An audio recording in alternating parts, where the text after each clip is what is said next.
Hello बच्चों, welcome back to my channel RM study time. बच्चों, आज हम लोग जा रहे हैं कक्षा 8 की मंजरी पाठ नंबर 19। जब मैंने पहली पुस्तक खरीदी का एक्सरसाइज करने। अगर आपने इससे प्रीवियस लेसन्स की एक्सरसाइज नहीं देखी है तो उसे आप प्लेलिस्ट में चेक कर लें। आपको सभी चैप्टर्स की एक्सरसाइज एक साथ एक जगह पे मिल जाएगी। अगर वीडियो आपको हेल्पफुल लगे तो प्लीज़ लाइक करें, अपने फ्रेंड और दोस्तों के साथ भी शेयर करें, हमारे चैनल को सब्सक्राइब करना ना भूलें। सो चलो वीडियो स्टार्ट करते हैं। तो इसका जो प्रश्न नंबर अभ्यास में है, पहला प्रश्न है कुछ करने को।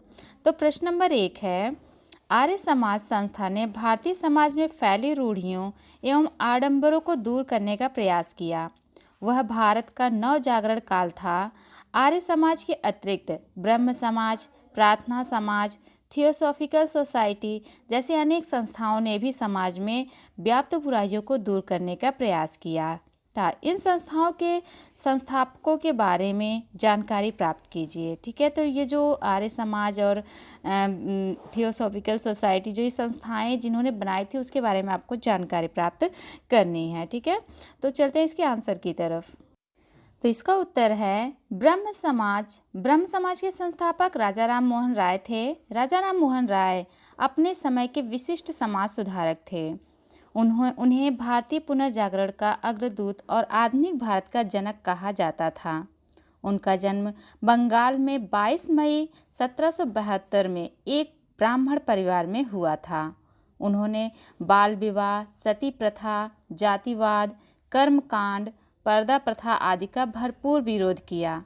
राजा राम मोहन राय ने ब्रह्म मैनिकल मैगजीन, संवाद, कौमुदी, मिरात उल अखबार, बंगदूत जैसी स्तरीय पत्रों का संपादन प्रकाशन भी किया। ठीक है, तो ब्रह्म समाज की स्थापना किसने की थी? राजा राम मोहन राय ने। और उन्होंने बहुत सारी बुराइयों का अंत करने के प्रयास भी किया था। उन्हें एक समाज सुधारक कहा जाता है। ठीक है, नेक्स्ट है 27 सितंबर 1833 को इनका देहांत हो गया था। किसका देहांत हुआ था? राजा राम मोहन राय का। ठीक है, तो ये हो गया ब्रह्म समाज के बारे में। ब्रह्म समाज की स्थापना कब हुई थी? 1828 ईस्वी में राजा राम मोहन राय के द्वारा किया गया था। ठीक है, तो ये ब्रह्म समाज के बारे में हो गया। अब चलते हैं हम प्रार्थना समाज का देखते हैं। ठीक है, तो प्रार्थना समाज के संस्थापक आत्माराम पांडुरंगा तथा केशव चंद्र सेन थे। आत्माराम का जन्म 1823 ईस्वी में हुआ था। वे एक चिकित्सक तथा समाज सुधारक थे। वे मुंबई प्राकृतिक इतिहास सोसाइटी के संस्थापकों में से एक थे। उनकी मृत्यु 1898 में हुई थी। केशव चंद्र सेन का जन्म 19 नवंबर 1838 को कोलकाता में हुआ था। वे बंगाल के हिंदू दार्शनिक, धार्मिक उपदेशक एवं समाज सुधारक थे। उनकी मृत्यु 8 जनवरी 1884 ईस्वी में हुई। तो प्रार्थना समाज की स्थापना किसने की थी? आत्माराम पांडुरंगा तथा केशव चंद्र सेन के द्वारा प्रार्थना समाज की स्थापना हुई थी। और ब्रह्म समाज की स्थापना राजा राम मोहन राय के द्वारा हुई थी। ठीक है, नेक्स्ट है थियोसॉफिकल सोसाइटी। ठीक है, थियोसॉफिकल सोसाइटी की संस्थापिका डॉक्टर एनी बेसेंट थी। ठीक है, थियोसॉफिकल सोसाइटी की संस्थापिका कौन थी? Doctor Annie Besant. उनका जन्म 1 अक्टूबर 1847 में लंदन में हुआ था, लेकिन आगे चलकर वे भारत की नागरिक बन गई थी।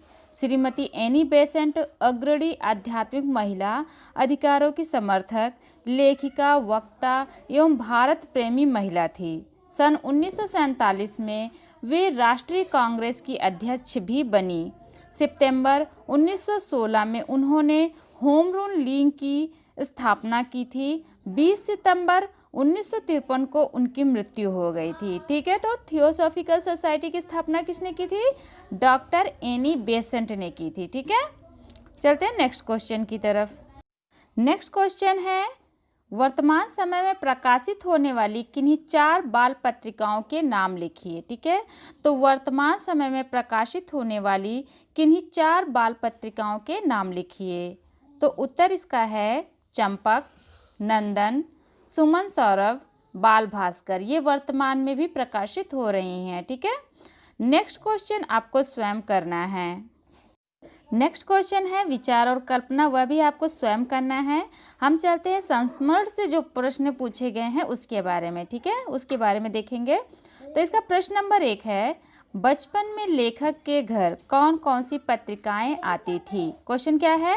बचपन में लेखक के घर कौन कौन सी पत्रिकाएं आती थी? इसका उत्तर है आर्यमित्र, साप्ताहिक, वेदोदय, सरस्वती और गृहिणी पत्रिकाएं आती थी। ठीक है, कौन कौन सी पत्रिकाएं आ रही थी? आर्यमित्र, साप्ताहिक, वेदोदय, सरस्वती और गृहिणी पत्रिकाएं आती थी। अगला प्रश्न है, बचपन में लेखक को स्वामी दयानंद जी की जीवनी क्यों पसंद थी? प्रश्न क्या है? बचपन में लेखक को स्वामी दयानंद जी की जीवनी क्यों पसंद थी? तो इसका आंसर है, बचपन में लेखक को स्वामी दयानंद की जीवनी इसलिए पसंद थी क्योंकि उसमें स्वामी जी ने समाज की रूढ़ियों का खंडन किया था और अंत में अपने हत्यारे को भी क्षमा कर उसे सहारा दिया था। ठीक है, इसीलिए उस बच्चे को स्वामी दयानंद जी की जीवनी पसंद थी। ठीक है, नेक्स्ट क्वेश्चन की तरफ चलते हैं। अगला प्रश्न है, लेखक को अंग्रेजी में सबसे अधिक अंक पाने के बाद उपहार में कौन सी 2 पुस्तकें मिली थी और उनसे लेखक को क्या जानकारी प्राप्त हुई? ठीक है, तो इसका प्रश्न क्या है? लेखक को अंग्रेजी में सबसे अधिक अंक पाने के बाद उपहार में कौन सी 2 पुस्तकें मिली थी और उनमें उनसे लेखक को क्या जानकारी प्राप्त हुई? ठीक है, इसका उत्तर है, एक किताब पक्षियों की जानकारी से संबंधित और दूसरी किताब में पानी के जहाज़ों की कथाएं थी। इनसे लेखक को पक्षियों से भरे आकाश और रहस्यों से भरे समुद्र की जानकारी मिली। ठीक है, क्या जानकारी मिली? एक किताब में पक्षियों के बारे में जानकारी थी और दूसरी किताब में समुद्र के बारे में। अगला प्रश्न है, पुस्तकों को पढ़ना एक अच्छी आदत है। ठीक है, बच्चों का मन कहानियों में खूब लगता है। दूसरी भाषाओं के उपन्यास और कहानियों के हिंदी अनुवाद भी उपलब्ध हैं। नीचे लिखी पुस्तकों के लेखकों के नाम बताइए। ठीक है, तो यहाँ पर कुछ पुस्तकों के नाम लिखे हुए हैं, उनके लेखकों के नाम हमको बताने हैं। तो इसका उत्तर है, पुस्तक का नाम और लेखक का नाम लिख लें अलग अलग कॉपी पे, फिर लिखें आनंद मठ। आनंद मठ की रचना किसने की थी? बंकिम चंद्र चटर्जी ने की थी। अन्ना कैरेनिना, इसको लिखा था टॉलस्टॉय ने। ठीक है, टॉलस्टॉय। पेरिस का कुबड़ा विक्टर ह्यूगो ने लिखा था। मदर गोर्की ने लिखा है। विचित्र वीर सर्वा रीच। सत्यार्थ प्रकाश दयानंद सरस्वती जी ने कौन सी पुस्तक लिखी है? सत्यार्थ प्रकाश। सूरज का 7वां घोड़ा धर्मवीर भारती। देवदास शरत चंद्र चट्टोपाध्याय और कपाल कुंडला बंकिम चंद्र चटर्जी। ठीक है, तो इस तरह से ये जो है किताबों के नाम हो गए और साथ ही उनके लेखकों के नाम लिखे हुए हैं। अगला प्रश्न है, लेखक ने देवदास फिल्म क्यों नहीं देखी? प्रश्न क्या है?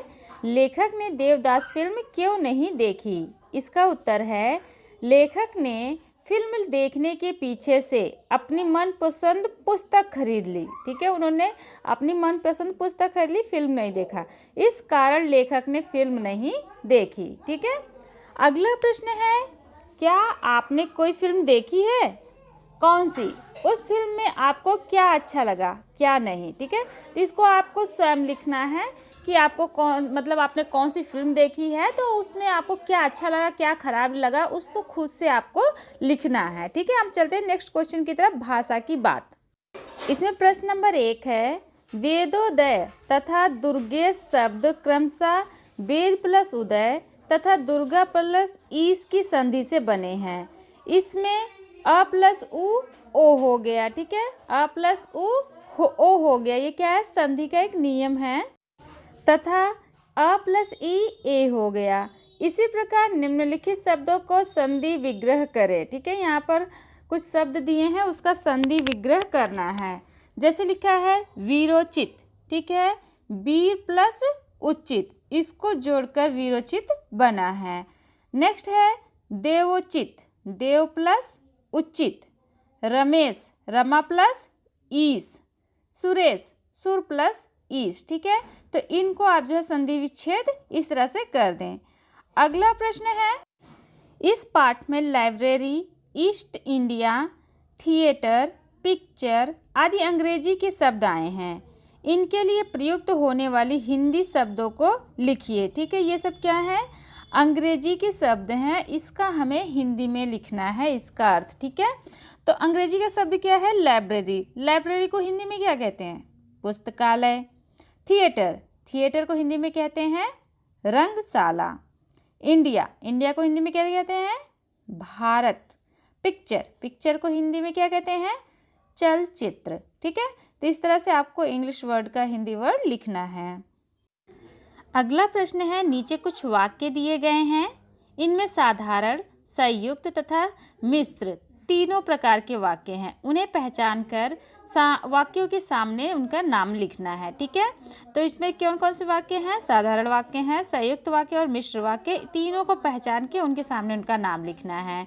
ठीक है, तब फर्स्ट वाक्य है, मेरे पिता आर्य समाज रानी मंडी के प्रधान थे और माँ ने स्त्री शिक्षा के लिए आदर्श कन्या पाठशाला की स्थापना की थी। तो ये कौन सा वाक्य है? संयुक्त वाक्य। ठीक है, नेक्स्ट है, माँ स्कूली पढ़ाई पर जोर देती थी। ये क्या है? इसमें देखो एक ही वाक्य है, तो ये कौन सा वाक्य हो गया? साधारण वाक्य। जल्दी जल्दी घर लौट आया और 2 रुपये में से 1 रुपया 6 आना माँ के हाथ में रख दिए। तो ये कौन सा वाक्य हो गया? संयुक्त वाक्य। उनका आशीर्वाद था या मेरे जी तोड़ परिश्रम की तीसरे चौथे में मेरे अच्छे नंबर आए और 5वें दर्जे में तो मैं फर्स्ट आया। ये कौन सा वाक्य है? मिश्रित वाक्य है। ठीक है, नेक्स्ट है, उस साल इंटरमीडिएट पास किया था। तो इसमें देखो सिंपल सा एक लाइन है, तो ये कौन सा वाक्य है? साधारण वाक्य है। अगला प्रश्न है, निम्नलिखित वाक्य को ध्यान से पढ़िए और बताइए कि इसमें कर्ता, क्रिया, कर्म में से किसका लोप है। ठीक है, तो इस वाक्य को पढ़ना है और कर्ता, क्रिया और कर्म हमें ढूंढना है। अगर नहीं मिलेगा तो यानी कि उसका लोप है। तो यहाँ पर देखें, पिताजी क्या हो गए? कर्ता। जो कार्य को करता है उसे कहते हैं कर्ता। लोकनाथ की दुकान से ताज़ा अनार का शरबत मिट्टी के कुल्हड़ में मुझे पिलाया। ठीक है, तो मुझे क्या हो गया इसमें? कर्म। और सर पर हाथ रखकर बोले तुम क्या हो गया? कर्ता। वादा करो कि पाठ्यक्रम की किताबें भी इतने ही ध्यान से पढ़ोगे, तुम माँ की चिंता मिटाओगे। ठीक है, तो ये जो है यहाँ पर आपको उसके जितने भी सर्वनाम आए हैं उन्हीं के सामने आपको लिखना है कि कौन कर्ता है, कौन कर्म है और क्या क्रिया है। ठीक है, सो ये आपके इस पूरे चैप्टर का फुल एक्सरसाइज था। आई होप कि वीडियो आपके लिए हेल्पफुल होगी। अगर पसंद आए तो प्लीज़ लाइक करें। So it's enough for the day. We will meet again in next video. Thanks for watching this video.